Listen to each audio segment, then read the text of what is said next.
On the show, man like Kai's here, big Chelsea fan. What are you saying, Kai? Hey Terry, been a while, man. How you doing? You know, it You has been good? a while. It has been a while. Big news today. What do you make of this? Arsenal coming in for a big Chelsea target. Do you want Caicedo, or would you rather go all in for Enzo? I would rather go all out for Enzo, but at the same time, Caicedo is not a player to look down on. Like I would like Caicedo. For me, like I'm one of those Chelsea fans who believe in a overall rebuild. For my liking, I think Chelsea spent too much time around the eighth and tenth area, and for me, the main positions that need to be considered are the midfield and the attack, and we have done the attack. And for me, the midfield has to be completely rebalanced. Like for me, I think Jorginho, he already run his course here. Zakaria is on loan. As much as I love Kovacic, the injuries thing scare me, man. So for me, if he wants to go, I would let him go. I had enough of Mount, to be fair, too. I would sell Havertz, and for me, Yeah, yeah, I know you. I know total you. rebuilds Yeah, need young players. yeah. No, for me, Terry, these guys are playing on a very average level. And for me, Mate, it's listen, like, they've definitely regressed, and we saw in a few minutes from Mudrik, we saw in a few one yep, half from João Felix the difference in level between those players, and I yeah, think that, exactly. and I kind of feel like I've done this at Man United, where I've gone, we'll get away with using Fred for another year in a DM role, and then you bring in a top class DM, and you go, And you see the what, difference, what, yeah, what crack was I smoking to think that would be okay? Like, yeah, I've been guilty of that myself, and I think that you live and learn that you can make a very good player in a world class system look world class. But what you yeah, can't do is take average players and make yep, them consistently world class. You just can't do it. You know what I mean? You need that next level up. And I think if you throw over the next two windows, like if you had Caicedo and Enzo in your midfield now with yeah. Mudrik and with João Felix, with Nkunku coming in, Graham Potter will be able to do enough to get you guys back to competing. I'm pretty sure of it. But you've got too many old guys, too many average guys in Yep. that team and squad now. You really do. But you finally see my point on Mount, though, that he just takes too long on the ball. He's not like that next level kind of player. I think he's a good option, but I don't think he can lead the team into a Premier League title. I I don't know I, where you stand on that. I agree with you. Like when it comes to Mason Mount, I think he has just got to a point where he hasn't continued to improve, and that's what you have to do. You have to keep getting better. You can have a dip, but Rashford had a dip when United were dog, and now look at Yep. him. The guy's got one of the best goals. Is on one of the best goal scoring streaks in English Yep. football history. Like that's what you Yep. need. Go to the next level. Come back better, and he ain't done it, mate. Listen, I appreciate your opinions as always, mate. It was a pleasure, Tay. It was a pleasure. Always. Speak again soon. Take care. Thank you Take very care, man. much indeed. Speak to Harvey. Harvey's coming on, who does not think that Caicedo is going to Arsenal. Why do you think that, Harvey? Hey Terry. Yeah, I just don't see it happening because Brighton are looking like they will not sell, and if they will sell, it will probably be probably 90 to 100 million. And also they don't seem to look for a replacement. Yeah, but I might be wrong.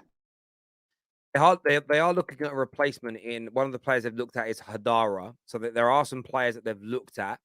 There's no word yet as to whether or not Arsenal were going to come back in with an additional bid, but there is a thought from some that they may. There's a thought from some that they may. Who do you support, by the way? I go for Arsenal, but yeah, I just feel that over 60 mil for Caicedo might be too much, and also we've got a couple of days left, so it probably is highly unlikely. But yeah, probably Rice in the summer would be a better shot. Well, let's see what happens. I think it's going to be very intriguing to see the direction that this goes in from now. I think it really will be. Bro, thank you very much for coming on and having your say, Harvey. I appreciate it, my friend. Thank you. Thank you. DR's with us now. What are you saying, DR? Yo, with respects to Harvey, if 50 mils too much, you can't compete with at the elite level. 50 mils like standard price. I don't think Casado or Enzo Fernandez will happen in this window.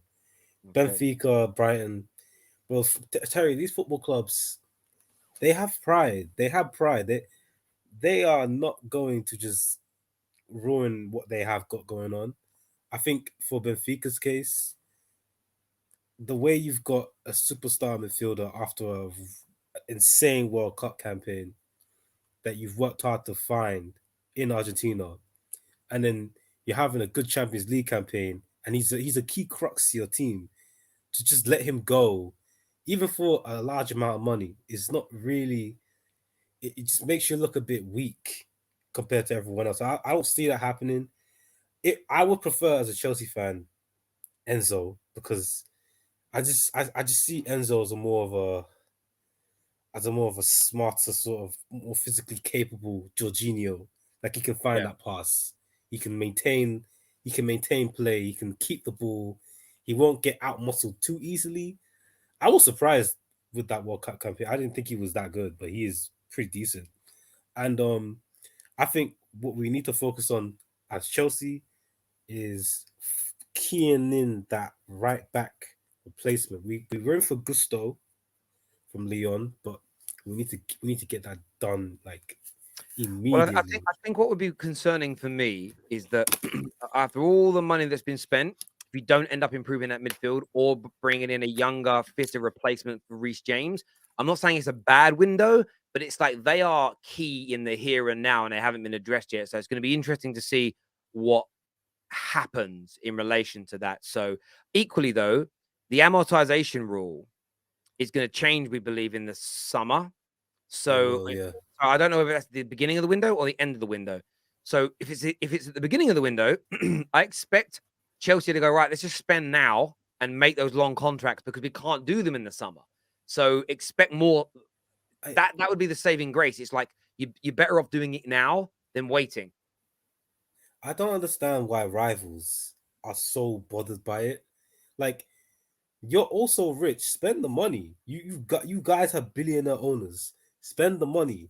Do the smart contracts. Like I understand Chelsea it's just annoying and even City, but like if you're not gonna do it, then I don't know why you're piping up. Like put your money put your money where your mouth is. Like actually like I couldn't just do it. agree. I could not agree with you more on that. I feel like the complaints around Chelsea, how Chelsea are operating, just from anybody, is just FFP, just stinks of a lack of understanding and jealousy. That's all it comes down to. They're jealous. They're That's it. And jealous. I just don't. I look at it and I'm like, all our clubs could do this. They just have decided not to. Whether it works or not is very different. And the irony in it is this: if you think it isn't going to work and it's wrong, then you shouldn't be angry about it. So it's a bit like this. This is how I knew Pogba was a good player at Man United, even though when people slagged him off. When he was leaving, everyone was laughing. Well, he couldn't have been that good if you're laughing then. He couldn't have been that bad if you're laughing. Him leaving and Casemiro coming in was actually a bad thing for you, right? But you saw it as a good thing that he was leaving, meaning, do you really think he was as bad as you were saying he is?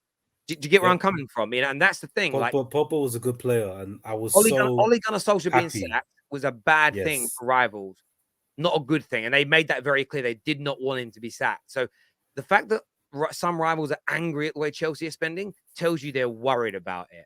Because if they weren't and they really believed it was a bad strategy, you'd be rubbing your hands at all this money being spent like this because it would go wrong.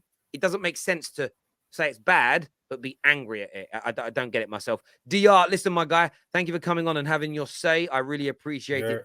Thank you. Oh, but what you saying, my friend?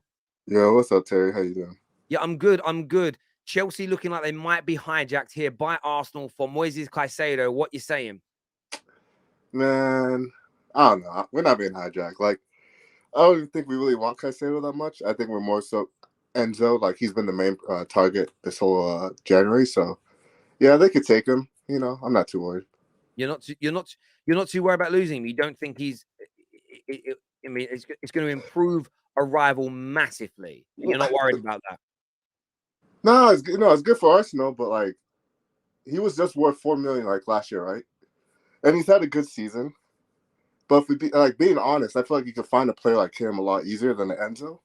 Enzo does so much more than like Caicedo when it comes to playmaking. Does like ball retention, so much more. So yeah, I definitely would want Enzo over Caicedo. But for you, this is good. It's going to clear Caicedo deal out the way, focus on him, and then move forward from there. Yeah, like I honestly would prefer Enzo and Rice. Enzo and Rice, you want? I mean, that would be a huge midfield. It's crazy the amount of players it feels like Chelsea and Arsenal in the last year have kind of been going for at the same time with Rafinha, Mudryk, Caicedo, Rice. Yeah, it's starting to really add up now that the volume of these guys you're looking at. But listen, I appreciate your opinion on that, my friend. Thank you very, very much indeed. Oh, quickly, Terry, on TikTok.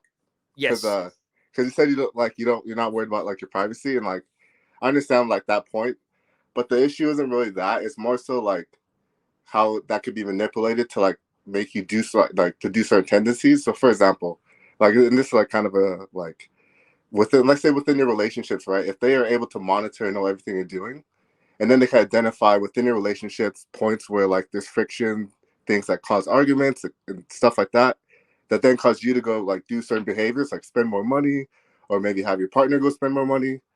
Then they might feed those tendency loops to keep you in that type of like, you get what I'm saying?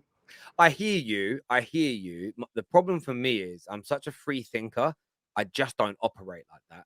But I hear you. Like I never get dragged into that kind of thing. It just doesn't happen that way for me. But I don't even follow trends. Does that make sense? Like I'm the kind of person that like there's a TV show I started watching a week ago, and now everybody's trending and everyone's talking about it. So I'm going to stop watching it until it dies down. I just don't do trends.